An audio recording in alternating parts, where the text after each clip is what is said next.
안녕하세요. 이번 첫 번째 시간에는 논문 및 보고서 쓰는 방법에 대해서 배워보도록 하겠습니다.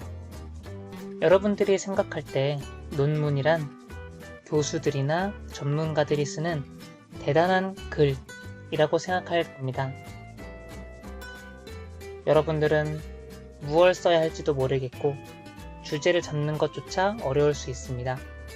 또한 이러한 글쓰기 자체에 관심이 없을 수도 있고 다른 분야로 가고 싶은 학생들도 많을 겁니다. 그럼에도 불구하고 여러분들은 적어도 과학적으로 글을 쓰는 방법에 대해서는 알고 있어야 합니다. 여러분들이 이번 수업 시간을 포함하여 앞으로 1년 동안 왜 이러한 글쓰기 능력이 필요한지 생각할 수 있는 시간이 되었으면 좋겠습니다. 다음으로 이그노벨상 관련 영상을 같이 보도록 하겠습니다.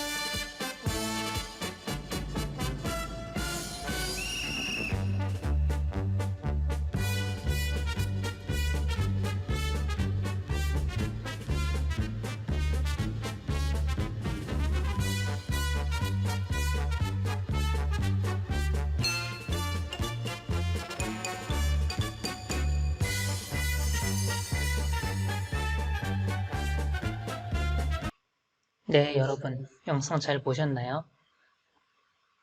영상에서 본 것처럼 실험 혹은 글 쓰는 것은 그렇게 어려운 것은 아닙니다. 여러분들이 초등학교 6년, 중학교 3년을 다니면서 배운 것 혹은 집에서, 학교에서 친구들에게 배운 것 이런 것을 아는 대로 적은 것을 정리하면 됩니다.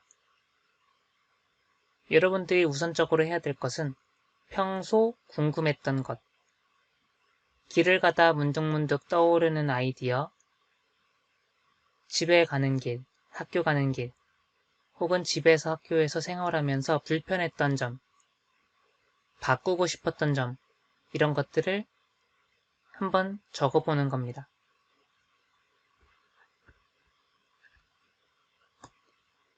가끔 여러분들이 과제를 해오면 지식인을 그대로 따오거나 인터넷에서 혹은 책에서 그대로 복사 붙여넣기 해온 보고서를 자주 볼 수 있습니다.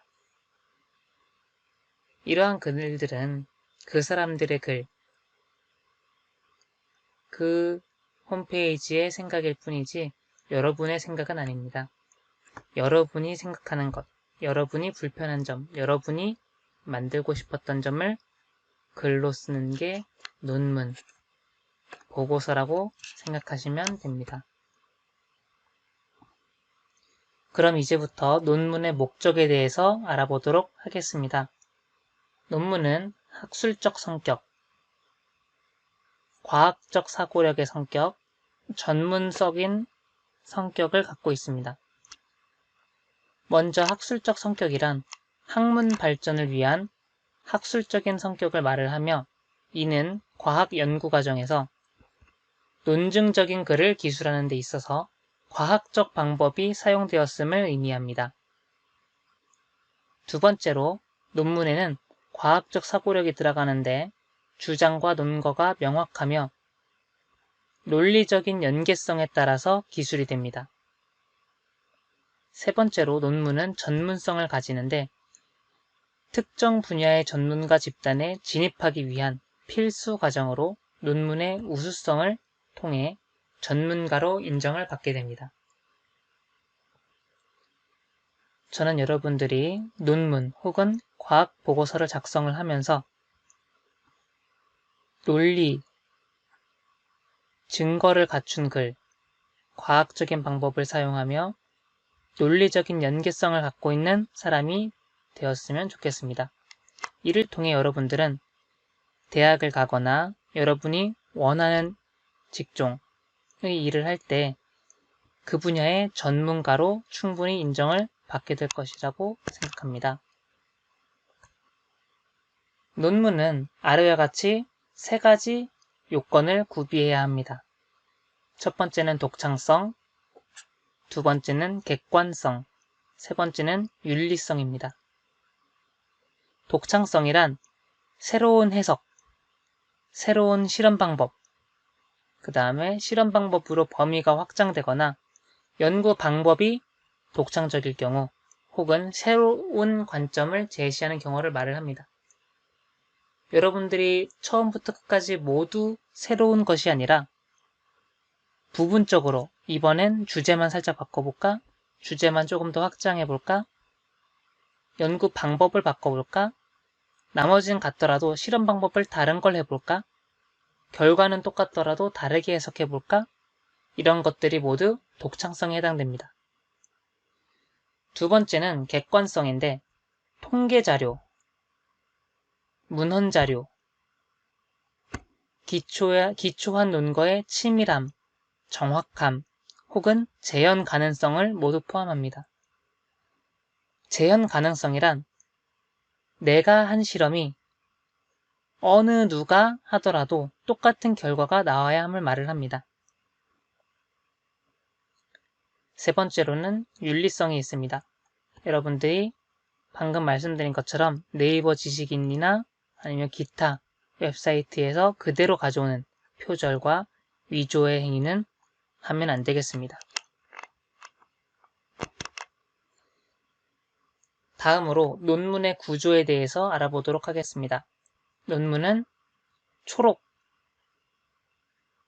서론, 본론, 결론으로 구성됩니다.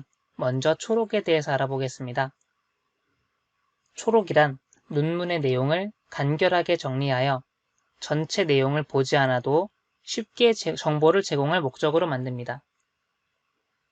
보통 논문의 경우 수페이지에서 수십 페이지, 수백 페이지도 갈 수 있기 때문에 초록을 보고 나에게 필요한 논문인지 확인을 할 수 있고 또 이 논문이 어떤 주제로 어떤 결과를 내었는지 간단하게 볼 수 있으므로 시간을 절약할 수도 있습니다. 주로 논제, 실험 과정, 관찰 결과, 최종 결론을 반 페이지 이내로 정리하였기 때문에 작성하는 사람이나 나중에 이 논문을 여러분이 쓴 논문을 사용할 사람에게도 모두 도움이 된다고 할 수 있습니다. 두 번째로는 서론입니다.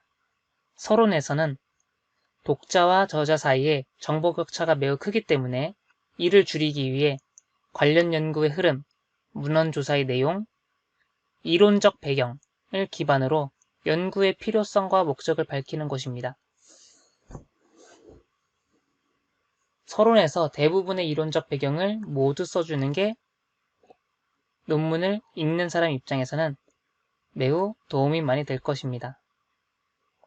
서론의 말미에는 연구 문제를 구체적으로 제시하여 논문의 독창성을 부각시킵니다. 논문을 평가하거나 논문을 사용하는 사람 입장에서는 이 논문이 어떤 점에서 도움이 되는지 쉽게 파악할 수 있을 것입니다.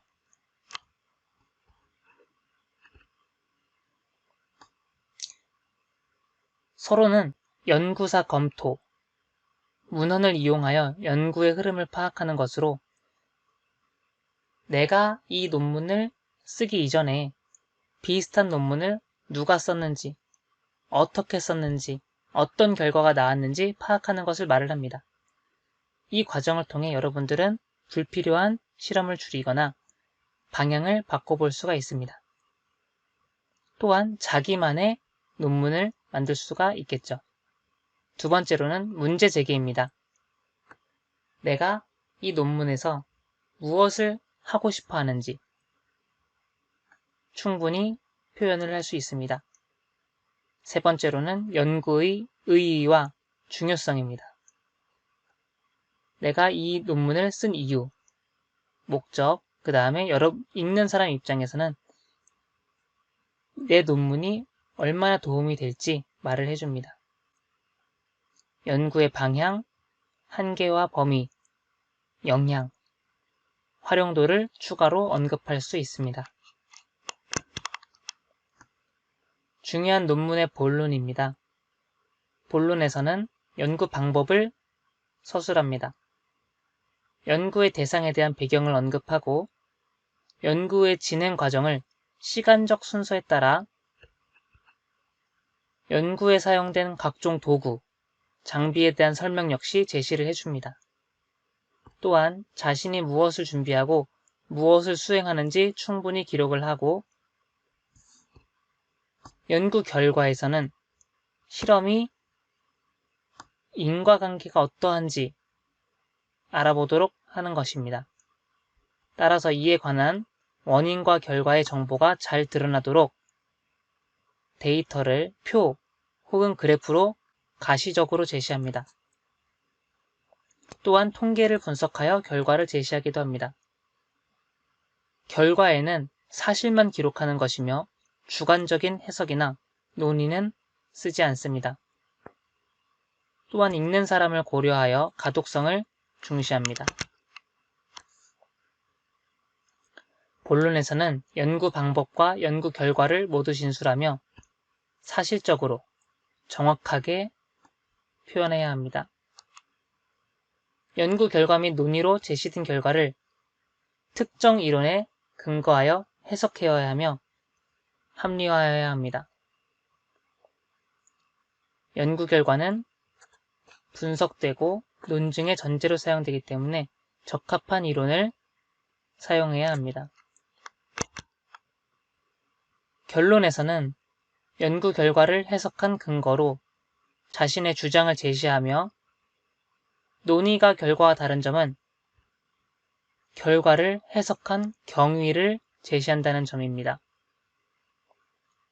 논의에서는 결과를 다른 결과와 비교하고 대조하거나 자신의 주장에 대한 증거로 그 가치를 평가합니다.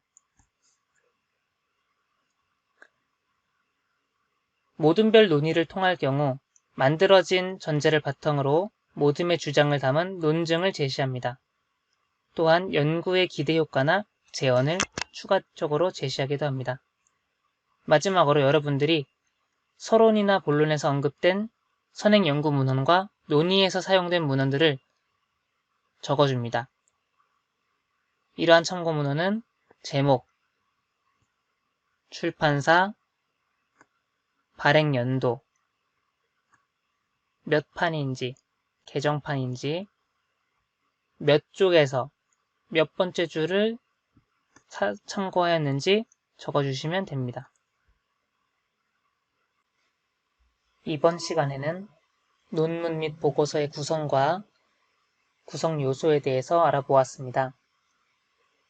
다음 시간부터는 보고서를 쓰는 기술적인 방법에 대해서 알려드리도록 하겠습니다.